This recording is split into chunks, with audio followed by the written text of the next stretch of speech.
Welcome back, everybody. Thank you for coming. This week's Parsha is Parashat Korach. Everyone knows Korach. He led a rebellion against Moshe Rabbeinu. He had a bunch of complaints. He said Moshe was taking leadership. Said that he was deserving to also be the Kohen Gadol. Why is Aaron chosen? So Moshe Rabbeinu was, arguing with him. First he wanted to, talk it out with him. And one of the things that the Midrash says Moshe said was, Boker v'yoda Hashem et asher lo. Moshe told Korach, he said, in the morning Hashem will make known the one who is his own. Meaning Hashem in the morning is going to basically tell us who really deserves to be Kohen Gadol. And the Midrash explains, why did he say in the morning? Because Moshe was telling him, just like you cannot switch the boundaries of day and night, so too if Aharon was chosen to be Kohen Gadol, you cannot be Kohen Gadol. Hashem decides certain things to be part of nature. Hashem said day is day, night is night. So too Aharon is Kohen Gadol, you will not be Kohen Gadol. So Zera Shimshon has two questions on this Midrash. So number one is, why do we have to wait till the morning to realize that day is day and night is night? Right now, when Moshe was speaking to Korach, it was during the day. Because one of the things that Moshe told him was, we cannot do the Ketoret. You know how they did the test to see who is the right Kohen Gadol? Anyone know? Depends. What do they do? The pans? Wherever the fire is going to come down. Exactly. They put Ketoret, they did a certain offering to Hashem, and whoever the fire is going to come down and take their offering of Hashem, that's the one who's supposed to be Kohen Gadol. And that's what happened in the morning.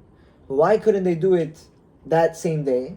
Because Moshe Rabbeinu said, you cannot do Avodah in the Beit HaMikdash closer to Mincha. Why? Because you're still drunk from the daytime meal, from the wine. Or we assume that maybe the Kohen's going to be drunk. So he said, let's wait till the morning. So we see from there that it was happening during the day. The argument between Korach and Moshe Rabbeinu was happening during the daytime. So why couldn't he just say, okay, we'll see by the night. Once the night comes, I'll prove to you that night is night and day is day. And therefore, Aaron is Kohen Gadol, you are not Kohen Gadol. Why do we have to wait specifically till the morning to realize that day is day and night is night? That's question number one. Question number two is, forget all this. Why do we even care? What does day and night have to do with Moshe Rabbeinu telling him you're not Kohen Gadol? What's the connection between the day, the night, the sun, the moon, and Korach's arguments? If you're going to tell me they're drunk, they don't know what they were saying, then why is Moshe Rabbeinu having a conversation with a drunk person? Forget them. Oh, that's why you told him to wait till the morning. No. What's really going on in this conversation?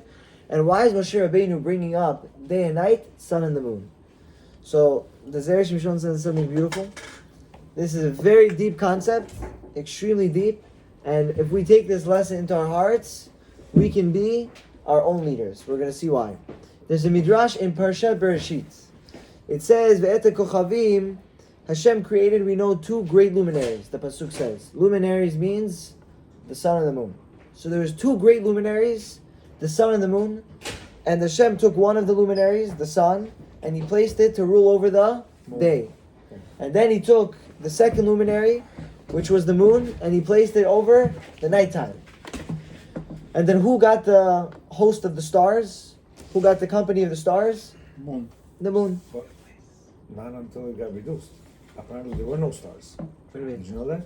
There was only the sun and the moon. Yes. Stars didn't exist. But the stars came later. Stars came later, yeah. So we're going to see. This has to do with that's what we're going to talk about. something like that, yes. We're going to see why. So, Amar HaKadosh Baruch Hu, Ho'il Levana Zu Mi'ata Atzma. Now, the moon lowered himself, like what you're saying. The moon took itself, and it lowered itself, and he let the sun take over the day, and then he went to the nighttime, which is not as great. He doesn't have as much power. So because of that, Hashem said, I'm going to give you the stars. Because you lowered yourself, and you humbled yourself, and you said, I'm only going to rule over the night. Who got the day? The sun got the day. So the sun has more power. The moon lowered himself. He humbled himself. Hashem said, I'm going to reward you. What am I going to reward you with? He created the stars. When the moon rises, what comes up with it? The stars. When the moon sets, what goes down? What fades away into the sky? The stars. The stars are only with the moon. They're not with the sun. And we see the similar concept by a person named Yoktan. In Parashat Noach, it goes through the generations in between Noach and Avraham Avinu. One of them, we know Shem and Ever. You know those two people? Ever had 2 kids. Their names were Peleg and Yoktan. Peleg was older, Yoktan was the second brother. Peleg, I think, only had 2 kids. Yoktan had 13 nations come out of him. 13 kids created 13 nations. Why? What's the root of the word Yoktan? Which word could you get from Yoktan? Katan. What does Katan mean? Small. Since Yoktan humbled himself and he was smaller and he didn't have so much gava, he merited to have 13 nations come out of him. So anyone with the name Katanov, same exact thing. Yoktan, Katanov. He's not here today. But yeah, Yoktan was basically allusion that since he was Katan, since he was small, Hashem said, I'm going to give you the reward to have great descendants come out of you. And the same thing with the moon. Since it lowered itself, it reduced itself to only be the moon, not as great as the sun, Hashem said, I'm going to reward you with what? With kochavim balayla, with stars in the nighttime. So the mashra shebizchut shelevana me'ata atzma yeshta uchlasasha kochavim lichvoda velo ken hashemesh. The sun, however, did not get this special reward because the sun was haughty. The sun said, I'm ruling over the day. Afa pishu gadol mimena. Who's technically greater, the sun or the moon? Technically, the sun. Technically, the sun is greater. So then why does the moon get the kavod? Why does the moon get the honor to be followed with the whole entourage of stars? Because it lowered himself. And same thing with this guy Yoktan. Since he lowered himself, he also merited to have 13 nations come out of him. So now we have to apply this lesson to Korach. This is what Moshe Rabbeinu was telling Korach. Moshe Rabbeinu said, you know why you're not Kohen Gadol? You know why you're not the leader of the tribe of Levi?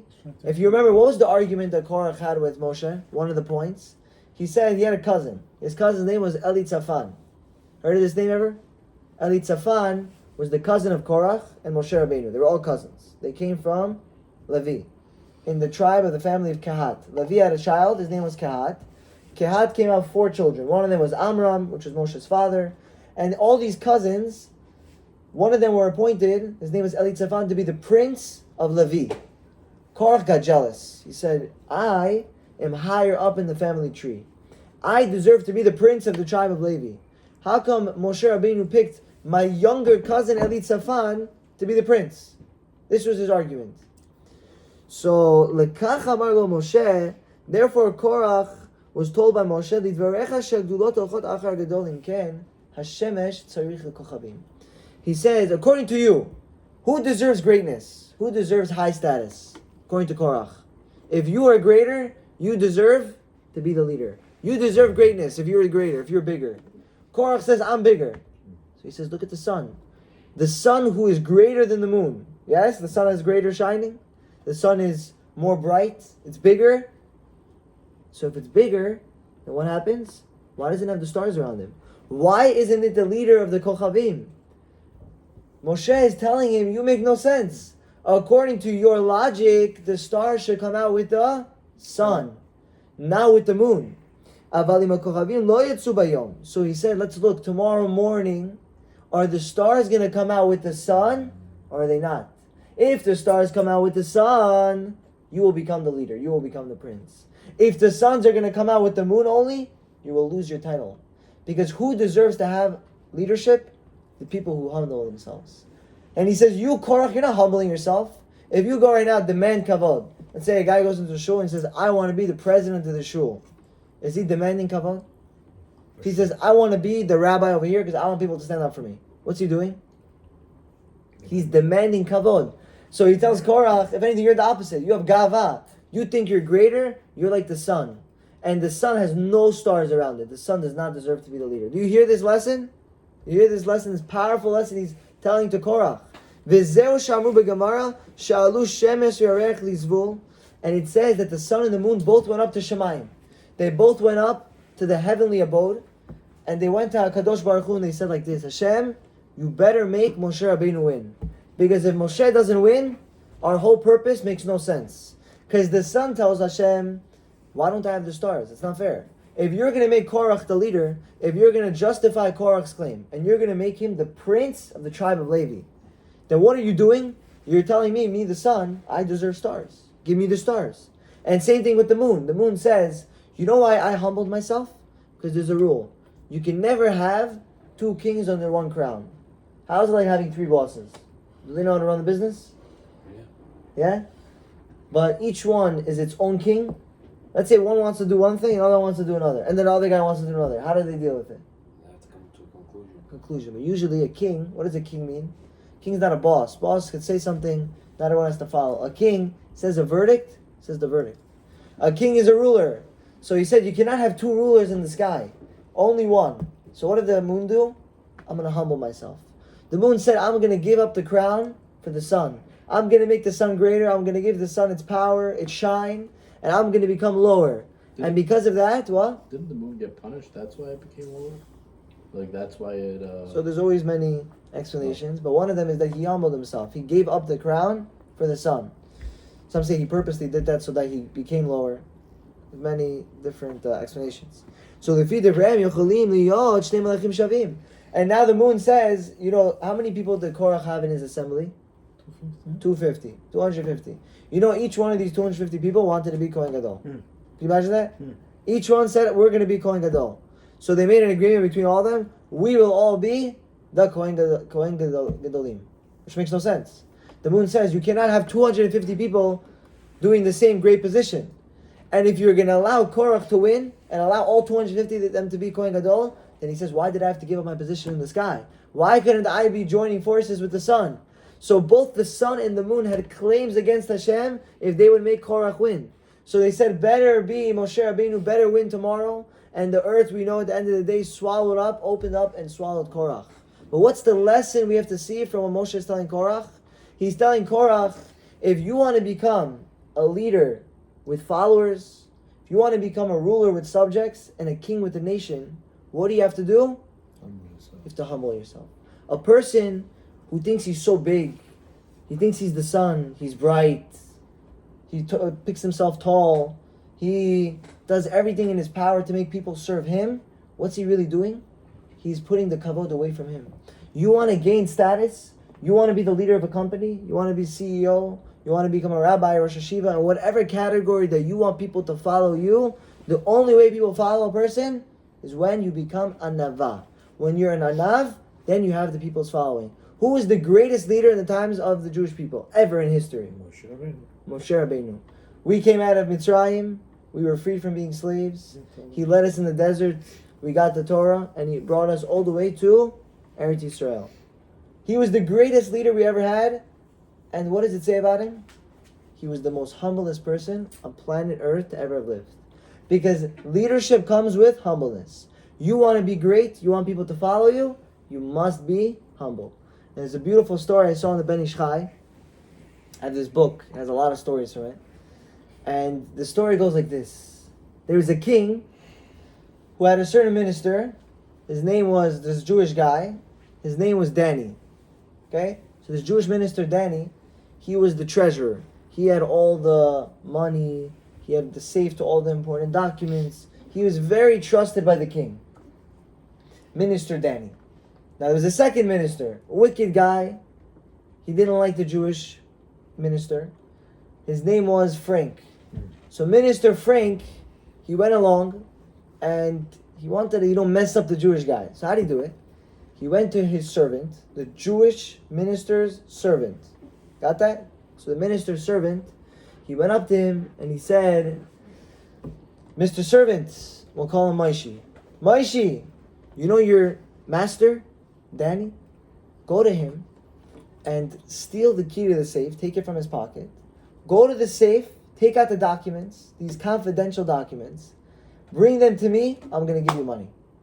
So there goes the slave, and he steals the documents from his master's safe, brings them to the wicked Goyish minister, and the Goyish minister, Frank, he reads the documents, he picks up one of the secrets of the king that the king didn't want anyone to know, and he goes to the king and he says, he's in the middle of a conversation with him, he's talking, he's speaking about, current events, how the king's taking over the world, and he drops one of the secrets just randomly. And the king's like, what?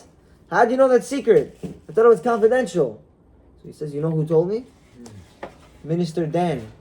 You're a minister, you're a Jewish guy. He tells all your secrets to everybody. The king was furious. The king is like, I'm going to finish this guy. But I'm going to finish him. I can't just go right now and kill a minister in front of everybody. I'm going to do it in a sly way. What's the sly way? I'm going to try to kill him without him knowing that I killed him. And the executioner will not know who he killed. How did he devise the plan? He said, I'm going to send him with a letter. I'm going to write in the letter. I'm going to send him to Fort, let's say, Taden. Go to Fort Taden. And over there, the captain, I'm going to write to the letter, Captain, kill the man holding this letter. And I'm going to tell the minister, don't read the letter. I have a special mission for this captain in this fort. Go deliver him the letter. So you understand what's happening here? He's telling the minister to take this letter, has a special mission. Don't read it. Give it to the captain. The captain of the fort, the second he's going to open it up, he's going to read the letter, he's going to kill the guy holding it. And that was his plan. So he goes to the Jewish minister, he hands him over a letter and he says, special mission. Go to the fort. So he goes on his way, and on the way there, he stops by a village. And by the village, a certain Jew comes out, and he says, Mr. Minister, apparently this minister was a Mohel. So he said, I know you're a Mohel. Please come do the Brit Milah for my son. I called the Mohel didn't come. We need to do it on the 8th day. It's almost Shkia already. So he says, okay, fine, I'm going to do it. So he does the Brit, and he knows he has to already send the message to the captain. So he takes his servant, the guy who betrayed him, and he said, go deliver the message to the captain. Go take the letter. So he's there doing the Brit, and of course he stays for the Sudat Mitzvah after, and he's chilling, and he's eating through the night, and he leaves at midnight, Chatzot HaLayla, and he travels all the way to the fort. By sunrise, he's already there. Captain comes out, he sees the great minister coming, and he says, Minister Dan, I have done your mission. Why do you have to come here? Don't worry, I took care of it. He said, what? He said, don't worry, I killed the guy. The guy holding the message, I killed him. And the guy is confused, the Jewish guy. You killed him. And he explains, he's like, yes. Right before I killed him, he even admitted. He said that he betrayed his master. He stole the keys to your safe. And he stole the documents and gave it to Goyish Minister Frank. And now this Jewish guy's like, wow, I understand everything that's happening. The king thought that I betrayed him. So he wanted to kill me. So he says to the captain, he says, I'm going to mention you good to the king. Don't worry, you're going to get a lot of credit. He goes back to the palace, and the king sees him, and he's like, what are you doing here? Why are you still alive? And he tells him the whole story. And he tells the king, and even if you want to see I'm right, go send the FBI to this minister Frank's house, the Goyish minister, and you're going to see over there, search his house in Mar-a-Lago, you're going to find the confidential papers, all the documents. And he goes ahead, sends the FBI over there, they caught the papers, and he hung the minister. So what do we see from here? We see when we humble ourselves to Hashem's command, he had other ideas, right? He wanted to go deliver the message to the captain. The king told him to do something. But what did he do? He said, Hashem right now wants me to do a brit. I'm going to humble myself to the command of God. Hashem's avodah comes first. When we humble ourselves to Hashem, we're going to realize that everything in life is just going to fall into place for us. We're going to have hashgacha pratit in everything we do. And B'ezrat Hashem, we will become the leaders in our communities, in the Jewish nation, and everyone will be following in our footsteps. Baruch Adonai Le'olam. Amen.